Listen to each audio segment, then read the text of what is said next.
Welcome to this episode. I have not been here in a little bit and I'm so excited to just be here today and chat with you about what has been on my heart, about conversations that I've been having with some of my coaching clients and some of my friends around what's going on in the industry regarding second and associate shooters. So if you're new here, my name is Erica Leman.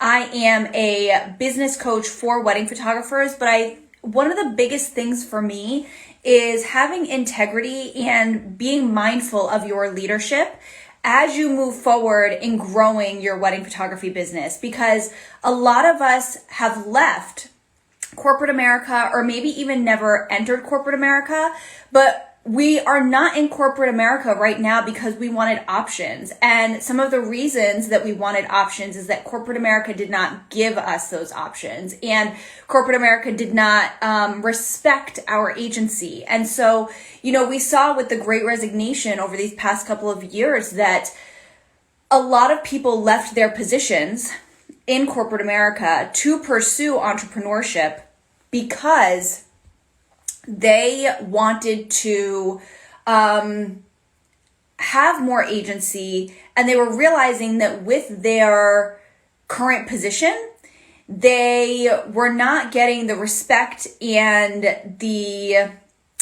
I don't even know how to explain it, but I know for me, when I've been in certain positions in corporate America, that I didn't have options, right? Like, I had to go through somebody else to approve vacation time. I had to go through somebody else to approve certain projects. And do I think that people need to have like a team situation and a team mindset? Yes. But at the same time, corporate America often does not offer options and agency to the people that it hires, right? And so you go into this new position thinking, oh my gosh, this is going to be so great. I'm going to have all this vacation time. I'm going to have this great team. And what happens is that you just end up feeling a lot of the time like just a body to fill a seat. And unfortunately, when we leave corporate America, what can happen sometimes is that we actually take those ideals with us, even if those ideals have hurt us, right? And we don't realize it. So the first thing I want to say here as we're starting this live stream is that I don't want you to feel ashamed for doing some of these things. I want us just to fix it.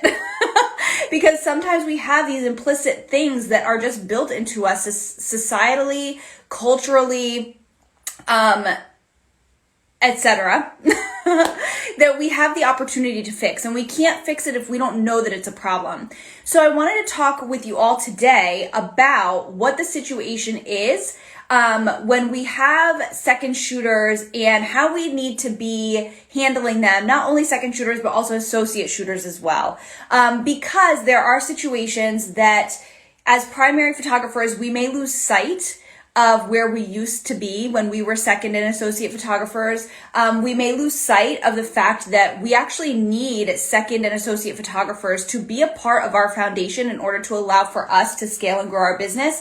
And if we're realizing that maybe we're having some issues in maintaining second shooters on our team, maintaining associate shooters on our team, if we have a high turnover rate, there's stuff that we could be doing better, right? And also, if we are second shooters, if we are associate photographers and we're feeling some type of way about the situations that we've been put into by other primary photographers, this live stream will also help to give you language around that, to let you know, like, yes, this wasn't cool what happened to you. And yes, things can be done better. And yes, here's the language that you have now to, number one, validate and affirm that what you went through was like kind of funky. And also to open up the language so that you have the verbiage to be able to have a conversation with the primary photographer. So for the purpose of this live stream, what I want us to do here is to think about ourselves as a primary photographer hiring a second shooter, hiring an associate shooter, and also then knowing that we can kind of like translate this information the way that we need it for whatever our actual situation is. So there are a few main things that I hear about from people that they really feel like this is funky when they have a situation where they're second shooting or associate shooting and they're not sure, like, is this funky? Is this not funky? It feels weird, but I don't know, is it me? But these are the main things that I hear about that I think that we could be doing better and being more mindful of in the industry so that we are making sure that we are handling our second shooters as whole individuals and almost like pseudo employees, right? Like they're contractors, they're general contractors, but they're still human beings. So we need to treat them as such, right? Like we would want to be treated a certain way by other photographers hiring us. And so we need to think the same for the photographers that we're hiring as well. The first thing I want to bring up is that we really need to be mindful of how we handle payment, right? So we should not be messing around with people's time or money, right? And what I mean by that is, if you hire somebody and you've agreed to a certain rate for them, pay them that rate. If you've agreed to a certain amount of hours for them, pay them for those hours, even if you send them home early, because they, second shooters and associate shooters are in high demand. They really are, because a lot of people, I don't know. It's not even a lot of people. It's this year especially is wild for weddings. And so we need to understand that when we hire somebody to work with us on our team for a wedding day, it is like very likely that in order to work with us, they've turned down other opportunities that may have been more lucrative, that may have been better opportunities for them, right? Gotten them more visibility, more information, more networking, right? So we need to respect that when we hire somebody, they're saying yes to us, which means that they're saying no to other things. So in the vein of that respect, we also need to know that we need to be paying them what we say we're going to be paying them. And if we decide to send them home early, like that's our decision, we still need to pay them what we said that we were going to pay them, whether or not they're there, right? And honestly, for me, when I hire second shooters, I would rather have them with me for the entire day than send them home early. It doesn't make sense to me to send somebody home early. I want a buddy.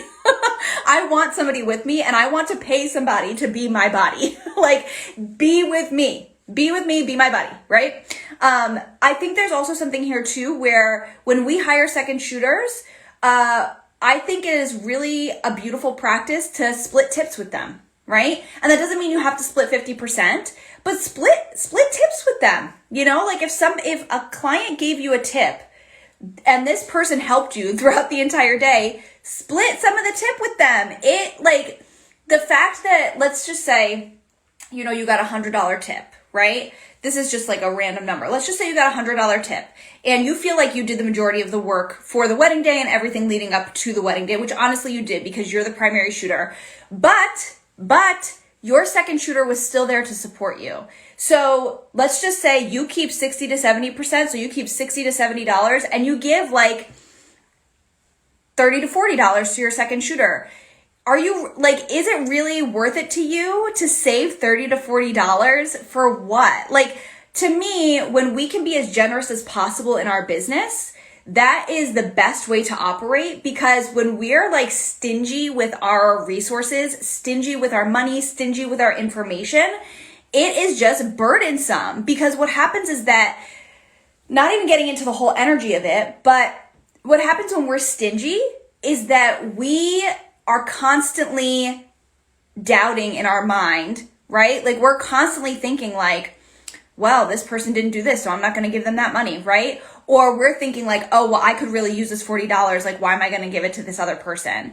And it's just to me, when you're charging thousands of dollars for a client to hire you for their wedding day, the best thing you can do is give your second shooter a portion of your tip.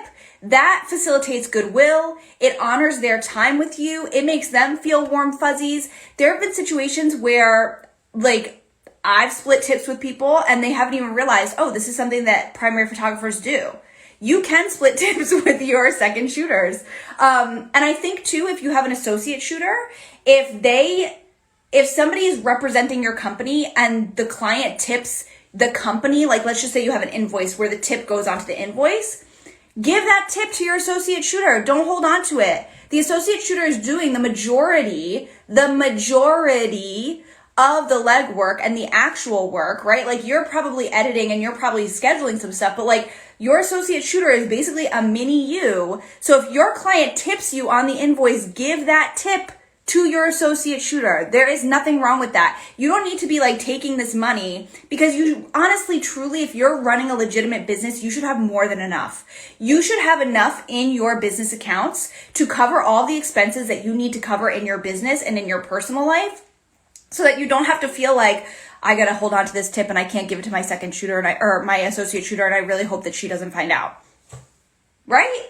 Like, we should be generous with the tips. We should be generous with the generosity that has been given to us. And I think there's also something here too, that we should be asking our second and associate shooters what their payment preferences are. Does that mean that they're always going to get what they desire? Like, do they want to be paid through Venmo? Do they want to be paid through a check? Do they prefer cash, right? Like, ask them. Does that mean that you're always going to be able to do that, especially when you have like a bigger organization? No, but at least have the information regarding their preferences. Or if you pay your people a certain way, say to them, I usually pay people this way. Is that okay with you? Right? And I think there's also something here too, along with like money in general, is that if you notice that certain things are happening in the industry and it's requiring that second shooters and associate shooters be paid more, we need to kind of look at that. Like, even if you haven't initially planned for that, even if you haven't initially budgeted for that, we need to kind of look at that, right? So like, for example, this past year, a lot of us started this year thinking that we could pay our second shooters $50 per hour because that had been industry standard for a long time. But honestly, with the amount of demand for second shooters right now, with how busy the wedding season is, with, like I said before, the opportunity cost that second and associate shooters like lose out on when they decide to work with whomever, we realized, the majority of us realized, oh, we can't be paying $50 per hour. That's kind of like budget, like baseline budgety, ew. We realized, okay, we need to be paying at least $65 per hour. And then considering, if you have a wedding in a city that requires like parking, that's like $60 a day, pay for the parking. Like I said before, you should have enough money in your business accounts to handle these types of expenses that pop up. Because like a random $60 per wedding, that shouldn't make or break anything for you, and it shouldn't make you feel like strapped, right? Like, that's just the truth. Your prices need to be reflective of, not only are they covering your business expenses, your personal expenses, but they also have to kind of like pour into a little bit of like a cushion account or like an emergency account. So that's the first thing, is like, don't mess around with people's time and money. Don't mess around with, what they're being paid, when they're being paid, how they're being paid, and the actual time that they've dedicated to you, right? Like, don't mess around with it. Respect it. They're helping you build like your team, essentially. They're helping represent your brand. And like, you need to know it's not just you. People pay attention to your second shooter as well. So we really got to be mindful about this energy that we're putting around our second shooters. The second thing that I think that we really need to be mindful of is not relying on our teammates' good nature. And what I mean by that is that there are a lot of people in the industry who are wonderful. There are a ton of second shooters and associate shooters who are incredible people, and they will treat your clients like they're their clients. And those are like gems. And there are a lot of people like that. But a lot of those people get burned and then they become bitter because a primary shooter has honestly taken advantage of their good nature, right? And if we want a teammate, a second shooter or an associate shooter to represent us in any way outside of a wedding day, we should compensate them. If we want them to show up on a consultation call, if we want them to go to a site visit, if we want them to color edit for us, they need to be compensated. There have been times that I have heard that people have hired second shooters and have said, call the photos for me that you took, without giving them extra money. What are we doing? This is extra time, right? If you don't want to be paying extra money to your second shooters for doing these types of things, then don't ask them to do them. At the end of a wedding day, my second shooters give me their memory cards and I bring them home and I cull through the images and I edit the images. I don't require them to do anything outside of shooting with me that particular day. But, my team photographers, if they were to do a site visit for me, they're going to get paid for that time. I had a client meeting recently with one of my team photographers that was treated like a consultation, and I paid her because it was time out of her evening. And like, was it only like 15, 20 minutes? Yeah. But I still paid her because she's representing my company, and the fact that she showed up on a like planning call, that is worth time and money. And it is worth me spending money to say thank you for representing my brand. Thank you for being a part of my team. And this helps to facilitate not only like goodwill between you and your shooter, but also this person is representing your brand to another individual, right? To the client. And so that goodwill also moves forward to the client, honestly. We should not be expecting that people will just go on site visits for us. Will just show up on client meetings for us.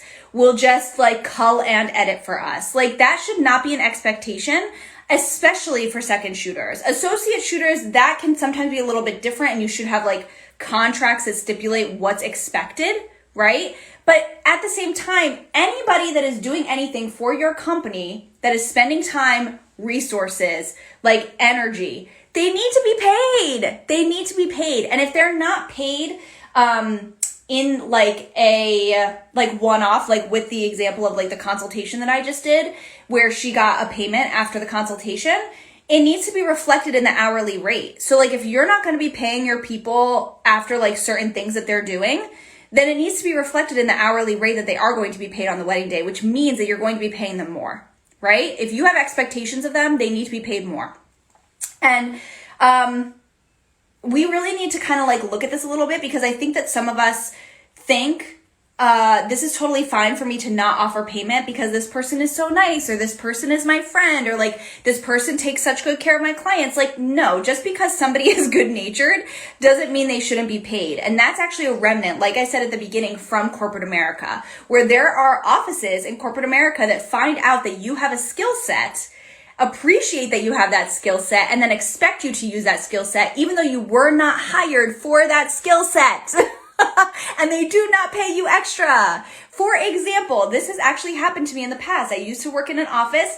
It was like an administrative office. They found out that I was a wedding photographer, and so they expected me to photograph things. They expected me to photograph events for the office. They expected me to photograph the staff picture for the office. And was I paid extra? No. And did I like that? No. But I felt like I had no avenue to ask. And so I think that we can kind of like, we don't need to bring corporate ideals into entrepreneurship. We get to run our business the way that we want to run our business, right? And that means that we can treat people fairly.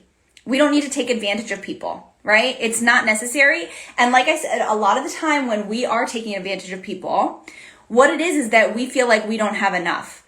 But we need to have enough. So we need to adjust our prices to make sure that we have enough. To pay people like $100 to cull for us, to pay people $50 to show up on a consultation, to give people payment for parking, right? We need to have enough money to pay our people if we want to have a lucrative business, right? Like we can't just be floating on people's goodwill and hoping that like things are just going to be fine without paying people. It's not appropriate. It's just like straight up not appropriate, like not even a little bit.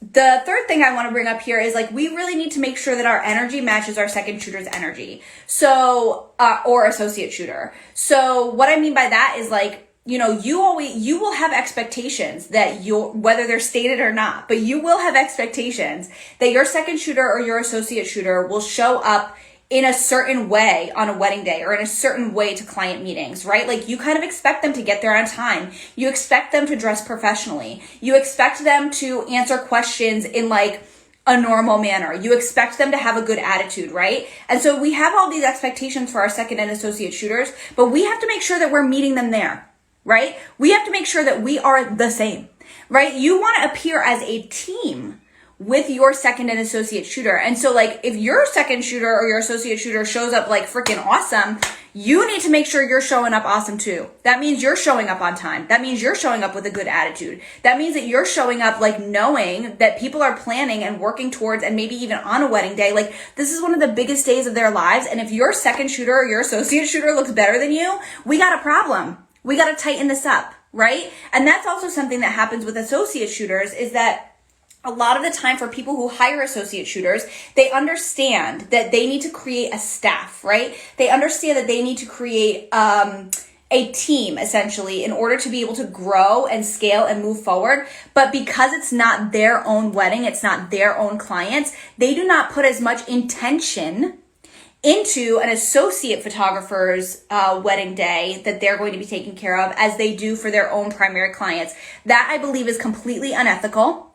And if you do not have the bandwidth to show up really like well and in integrity and in excellence for all of your clients, whether they're your own primary ones or they're your team or associate ones, then you actually have a capacity issue and you got to start delegating something, because the last thing you want is for somebody to show up on your wedding day, right? Like an associate photographer, and for you to get feedback from a client after the fact to say, your associate photographer was incredible. We loved her. She was incredible. Like, we think she is the best thing ever, but we could have done better on the customer service side, or we did expect a little bit more from you, right? Because now your associate photographer is actually making your company look better than what you've actually represented it as. And that's like kind of funky. Like, and that is also not your associate photographer's responsibility, right? Like, that's a perk of hiring a good associate photographer, is that they show up well, right? And that's not always the case. It's really not. So I think that if we have these expectations of our associate shooters and our second shooters, we need to show up in the same vein. We can't show up with bad attitudes. We can't show up being like, ugh, I can't believe I'm here, right? We can't show up late. We can't show up sloppy. We need to show up and appear as a team, right?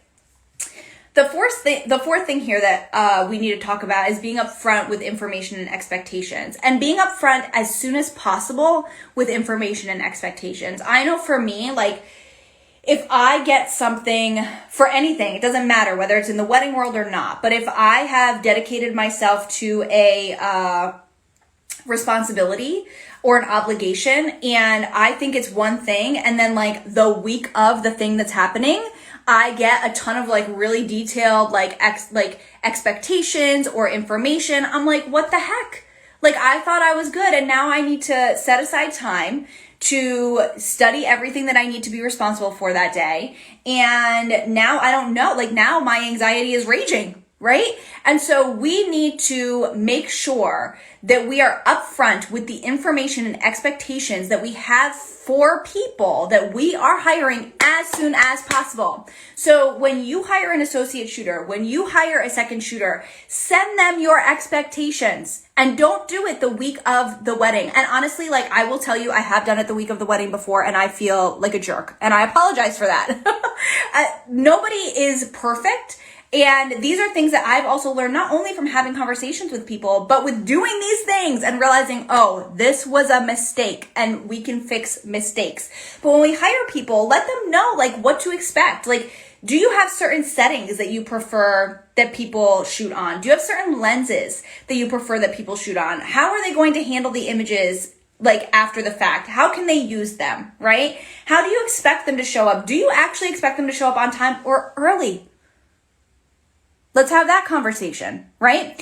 And if you need them to be proficient in certain things that they need to be proficient in, and you don't tell them until the week of the wedding, not only are you contributing to a lack of goodwill between you and your second shooter, or you and your associate shooter, but now you have broken trust with like you and the client potentially, right? Because you've misrepresented what you're actually bringing to the table, because you didn't tell your people what you needed from them. And if they're not proficient in certain things, then now you're kind of like shit out of luck, right? You are. And so it's not fair to anybody involved. It's literally not fair to anybody involved to not give people the information and expectations that you have as soon as you have that information and those expectations. And then also, there's something here too, if you have information and expectations, you let them know as soon as possible, but you also don't tell them after the fact, oh, I expected this, but they didn't know, right? So if you didn't tell them and you had an expectation, honestly, like, that's yours to manage. It is not theirs to carry, because what will happen is that you'll tell them, oh, I expected this. They'll say, I had no idea you expected that, but they're still going to feel bad. Because most people, like I said before, are really good people. They want to do well. They want to represent you well. They want to be a part of your team, right? They do. They do. So there's also something here to talk about. I think this is the fifth thing where we kind of need to manage our ego and our energy. And for people who have been in the game for a while, or for people who have been in the game, not necessarily for a while, but have experienced quick success, there can be this feeling that they know best. But here's the thing. If you are hiring somebody to be with you on a wedding day as a second shooter, they are really your teammate. They're really your teammate. And maybe you don't want them directing your couple. And if you don't want them directing your couple, you need to tell them, hey, I don't love when my second shooters direct my couple, but if you have something that you think would be a good idea, feel free to talk to me, right? But we don't know everything. We can't know everything. We are human beings. And so it is great actually to have a second set of eyes on a wedding day that says, like maybe we need to adjust this, or what do you think about this, right? And so we need to make sure that we are managing our ego on a wedding day when we're working with somebody else, right? Because people pick up on that. Your clients will pick up on it. And if we don't, like if we feel like we're better than our second shooters, if we feel like we're better than our associate shooters, we will, even if we don't actually like articulate that, like, oh, I'm better than you, what will happen is that we will start to think and act condescendingly. And that is completely inappropriate. Nobody is beneath you. Nobody is beneath you. Nobody is beneath you. And that's something that I tell all of my coaching clients is that I work with people to help their businesses kind of grow and succeed and begin to scale, right? Like that's what I do with my coaching clients. But what I tell all of them is I'm not here for the hierarchies. I'm here for the colleagues, right? And so to me, anybody who works with me, nobody is below me. We are all the same. We're all the same level, right? And maybe like my business is a little bit further along than some others, and maybe it's not, right? And maybe I have some skills that maybe some of my people don't yet have, but that's okay. That doesn't mean that I'm better than anybody that works with me. It just means that we're in different parts of our journeys. It does not mean that we're better than each other, right? And so we really need to manage how we think about, honestly, this is a mindset thing. We need to manage how we think about our second shooters. We need to manage how we think about our associate shooters, right? You are their colleague. You are their colleague. You're not better than them. That's it. That is it. And if you feel like you're better than them, that needs to be managed and that needs to be addressed. And you need to kind of pinpoint, why do you feel like you are better than them? Like I said, your skills may be more advanced, but you as a person are not better than them. These are two separate things. And we also need to manage our energy around this as well. So if you're frustrated with your second shooter for whatever reason on a wedding day, don't take that out on them, right? Especially if some of your frustration is because of things that you haven't actually articulated to them. They don't know. They don't freaking know. So they'll just start to feel your frustration and they won't know what to do with it. They literally will not know what to do with it. They'll feel awkward. They'll feel like, what the heck, what's going on here, right? So we really need to manage how we think about our team, right? And kind of like I said before, sometimes people, when they're hiring associate shooters, treat their clients as like second-class clients. That's going to be the same with your team. You know, if you hire an associate shooter and you think about their clients as the second-class clients, you're also going to think about them as a second-class photographer. And that's not right. It's not right. It is not right. It is just straight up not right. And if you want to be building your business in integrity, you need to make sure that you're honoring people's humanity, that you're honoring their journey as well, in addition to growing your team, right? And this is the kind of leadership stuff that nobody talks about. Nobody talks about this leadership stuff. It's not cute. It's not sexy. It's not one of those things where you're like, oh my gosh, like I need to listen to Erica because she's going to teach me how to make all this money in like however many days or however many weeks. No, but this is actually what ensures longevity. Having integrity, having being mindful of authenticity, having specific values, this ensures longevity in the industry, which in turn eventually leads to income. It's not the cute, sexy, you're going to get a ton of money right away, right? But it builds you up to this point. And that's something that like, I've been doing this for 13 years now. It took me 8 years of consistent work to make my first 100K year, right? 8 years. And nobody will say on the internet, this is what we're doing, right? Everybody would be like, oh my gosh, here's a get rich quick scheme. 12 months, you're good. You're going to have all these bookings. And maybe you will have all these bookings using a strategy that somebody else is teaching you, but they're not going to be bookings that you like. They're going to be bookings that cancel. They're going to be bookings that give you grief. They're going to be bookings that you dread those wedding days, right? And so integrity in your leadership and in how you think about your business and in hiring people flows through, but it is a long game. It's a long game, and that's not cute to say, but that is the truth. It is a long game. It is a long game. And this is part of it. Being a good leader for your team, taking care of your team as human beings, treating them as you would want to be treated as a human being hired is extremely important for the longevity of your business. Because if you don't treat people well, whether they're clients or team, you literally shoot yourself in the foot. Literally. You create an issue for yourself. And then you'll start to question, like, why am I not successful? Why am I not getting what I need to be getting? Why are my bookings not moving forward? It may not be the only reason, but this may be part of the reason, is that you're being cheap and outside of integrity with your second and associate photographers, and that you are not treating them kindly and you're not taking good care of them. If you want somebody to help you build your business, if you want somebody to help maintain your business on a wedding day, if you want somebody to help represent your business on a wedding day, you need to treat them well. And you need to maintain what you're bringing to the table in order to ensure that they kind of stick with you, that they're team you, right? And it's not like a manipulative, sneaky thing, but you want your people on your team to be team you. You want your people on your team to be team your clients, right? You want buy-in. If you don't have buy-in, then you will not be able to create a team, right? And this is why a lot of small businesses can't grow and scale past a certain level, is because the leadership is lacking, right? If you're seeing a lot of turnover in your team, if you're seeing a lot of lack of buy-in in your team, if you're getting slow responses from people on your team, if you're feeling like there's low morale, it's not just oh, I'm just worried. No.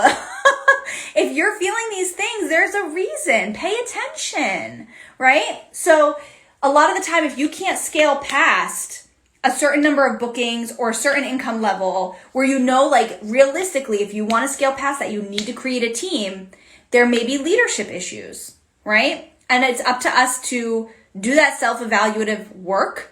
It's not enjoyable. It's not fun. It sucks. And sometimes you'll annoy the heck out of yourself. I annoy myself every single day, but I can't tell you how many times I get a message from somebody. It doesn't matter, right? It doesn't matter who it is, whether it's team, client, whomever, and I'm in a mood, and it's not because of them. It's me.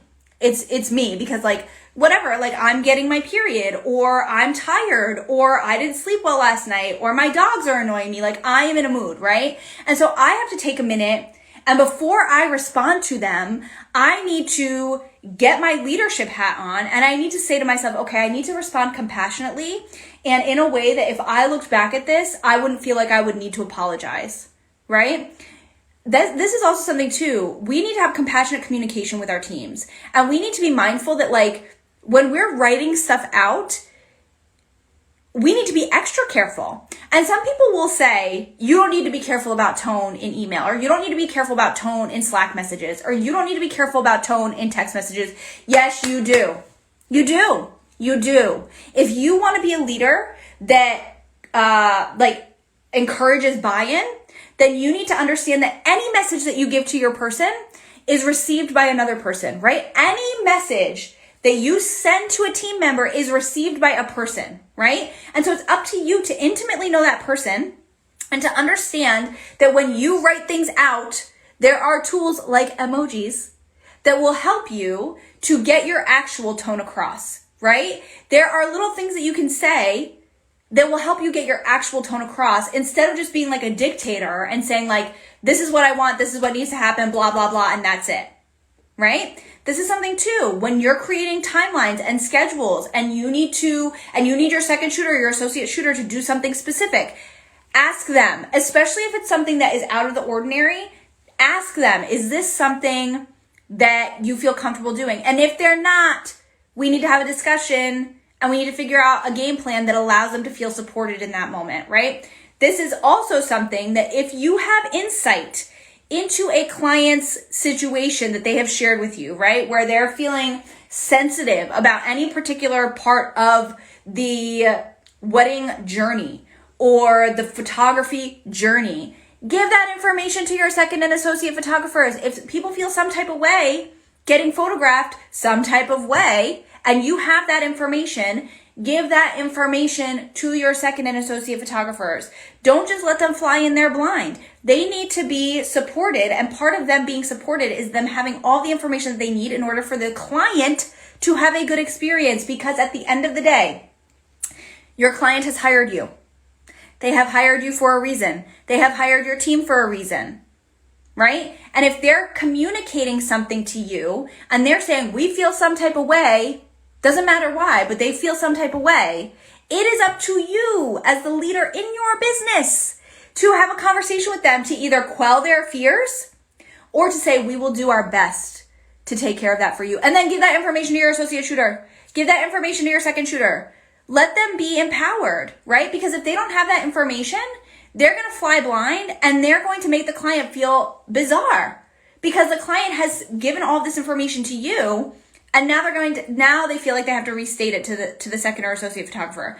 Now they feel like when they get their photos back, they weren't listened to, right? I was actually reading a review the other day for some other company, I don't even know.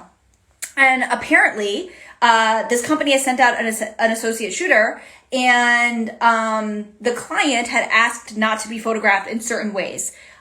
Clearly, I don't know the entire story, right? This was not my company. I don't know what the situation was. But the review actually said we asked not to be photographed in certain settings, but we were photographed in certain settings, and that made us feel weird, right? And it was the associate shooter. But my thing here is I doubt that was the associate shooter's fault.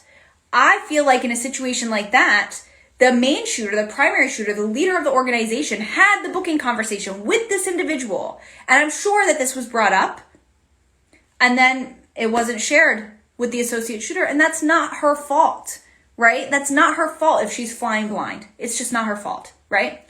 And then the last thing here, and this is kind of related, is that, you need to structure feedback in a way that allows your teammate to hear it. And we don't like hearing this. We do not like hearing this. But I can't tell you how many nightmare feedback scenarios I have heard from people that I have coached, right? I'm talking like midnight texts. I'm talking like blanket texts. I'm talking completely unprofessional texts. I'm talking like, the associate or the second shooter gave the images to the primary photographer. The primary photographer didn't look at it until months later. And now they're coming at them with like, why didn't you get this? Why didn't you get that? What was the situation here? Blah, blah, blah. And it activates people's nervous systems. And like I said before, if we want to build a team that has buy-in, we need to treat our second and associate photographers like whole people. Part of treating them like whole people is understanding and asking how they best receive feedback. It is completely inappropriate to send a second or associate photographer a text in the middle of the night grilling them about what they did or didn't do for a wedding that they shot for you 3 months ago. Completely inappropriate, because you have to think too. If you were on the receiving end of that, how would you feel? Would your nervous system get activated? Probably. And if you were in a corporate environment and your boss texted you at midnight asking you about a project that you already submitted 3 months ago, wouldn't you be pissed? It's not right. It is straight up not right. It's not right. And there have also been situations where maybe it hasn't been the blanket grilling, right? Maybe it hasn't been like the interrogation, but it has been the dropping feedback into a text on like a random Sunday afternoon without any sort of warning. What is that? Why do we feel like we need to just drop what we need to drop and dump it into somebody else's life without even checking in with them if they have capacity?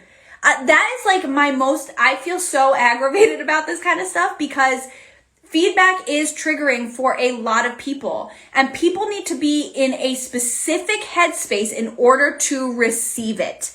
And one of my favorite ways to do this is to say to somebody, hey, I have a question or some feedback about this particular gallery. Nothing is wrong, but I just have some information about what we can be doing better in the future. Are you in a place where you can receive this right now?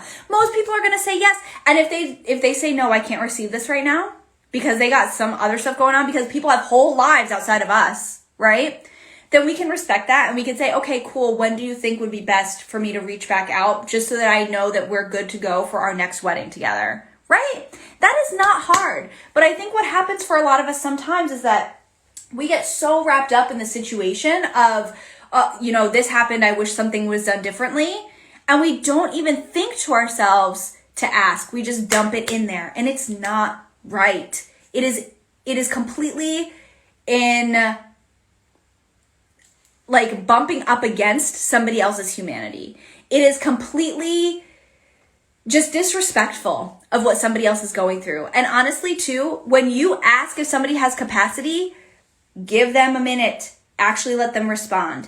There have been times that I have gotten texts from people that have said, do you have capacity to hear whatever the thing is? And I haven't even had a minute to respond. Literally have not even had a minute to respond. And they say, if you have capacity, blah, dump it. And I'm like, dude, what if I didn't have capacity? Now I'm forced to have capacity for you. And forcing capacity from other people is inappropriate. And it is not, it's not treating them as you would want to be treated, right? It's just not.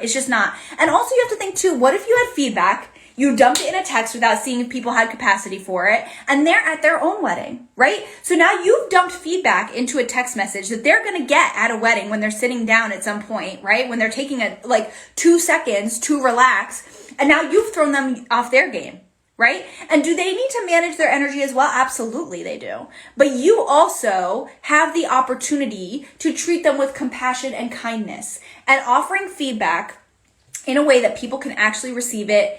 And when they can actually receive it is so gracious, is so generous. And like I said before, it will help promote buy-in. It will absolutely help promote buy-in. And when we follow these things, when we start to do things differently, your second and associate photographers will see that, and they will start to feel this way too. And they'll say, okay, cool. Like, this is what so-and-so did, right? Like, this is what Erica did. So this is how I'm going to do it, right? Like, this is the way that Erica handled me, and I felt good about that. So this is how I'm going to handle my team, right? And be generous with your people. Don't be stingy with them in any sort of way, right? Like, there's actually somebody on my team who, she has her own business as well, and she's hiring an associate photographer. And I said to her, for like one or two weddings, and I said to her, hey, if you want any information about how I've structured the way that I think about things for my associate photographers, like obviously you are one of them, but if you want any information, I'm happy to give it to you. Be generous with your people, right? They are on your team. You don't need to hide shit from them. They're on your team. You don't need to be secretive. They are on your team. They are team you. They are with you. And is there a possibility that you may get burned? Is there a possibility that you may make a bad hire? Yes, absolutely. But to me, when you are building a team, when you're running a business, it is so much better energetically, the way that we think about things, like in our mindset, like the way that we carry ourselves, the way that we think about things. When we are more generous than we actually need to be with anything that we have, right? When we are like respecting our business ideals, but also respecting people and what they need, that is something where, yeah, you may make a bad hire, but you can still look back and you can say to yourself, oh, I still handled myself well. I'm still proud of the way that I acted. I still feel that I have integrity. And I feel like when I look back on this situation, this is something that I don't regret giving what I gave, and that now it's up to them to kind of handle how they reacted and how they acted, right? And honestly, at some point, we also have to realize, like, we can cultivate buy-in as much as possible. We can do as many good things as possible for our people. And then they have a choice. Then they have a choice to decide what to do with it. And if they leave us, that's also just a cost of doing business, right? Turnover is normal, but a ton of turnover is not. So that's everything I wanted to share with you today about, like, these are things that second shooters and associate shooters don't tell you. They tell me as their coach. And so let's do this better. let's like elevate the industry in this way. Let's actually create some community in our industry instead of just saying it's community over competition. Because what I've seen with people who say community over competition, more often than not, those are the people who are manipulative and yucky, and they're not actually community over competition. They're like competition over competition. So like they're just trying to one up you forever. But I think that when we get away from that and we actually look at how can we create community in these like smaller ways in our own businesses, in our own leadership capacity, that's something that will have ripple effects in the long game. It's all about the long game. So if you have questions about this, feel free to pop into my DMs. I'm going to try to save this. Instagram has been weird with videos lately. Who knows if it'll save? Who knows if it won't? Whatever. There's a blog post being published about it in a couple of weeks. And thank you for being here. I will talk with y'all soon.